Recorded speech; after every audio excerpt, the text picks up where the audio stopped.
യേശുവിൽ പ്രിയപ്പെട്ടവരെ, ഈ ഭൂമിയിൽ ഓരോ വൃക്ഷത്തെയും നമ്മൾ നടുമ്പോൾ പ്രത്യേക ഉദ്ദേശത്തോടുകൂടിയാണ് അത് ചെയ്യുക. ചിലപ്പോൾ തണലിനായിരിക്കാം, ചിലപ്പോൾ അതിൻ്റെ പൂക്കൾ ആകർഷകമായിരിക്കാം, ചിലപ്പോൾ കായ്കനികൾക്ക് വേണ്ടിയായിരിക്കാം. എന്നതാണേലും നമ്മൾ ആഗ്രഹിക്കുന്ന ഫലം ആ വൃക്ഷത്തിൽ നിന്ന് കിട്ടുന്നില്ലെങ്കിൽ നമ്മളത് വെട്ടിക്കളയാറുണ്ട്.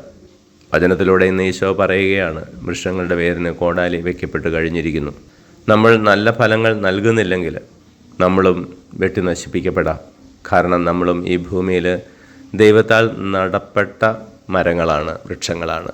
കർത്താവ് ആഗ്രഹിക്കുന്ന നല്ല ഫലങ്ങൾ യഥാസമയം നമ്മൾ പുറപ്പെടുവിക്കേണ്ടതാണ്. അതുപോലെ തന്നെ നമ്മുടെ ചുറ്റിലുമുള്ളവരും ഫലമന്വേഷിച്ച് നമ്മുടെ അടുക്കൽ വരാറുണ്ട്.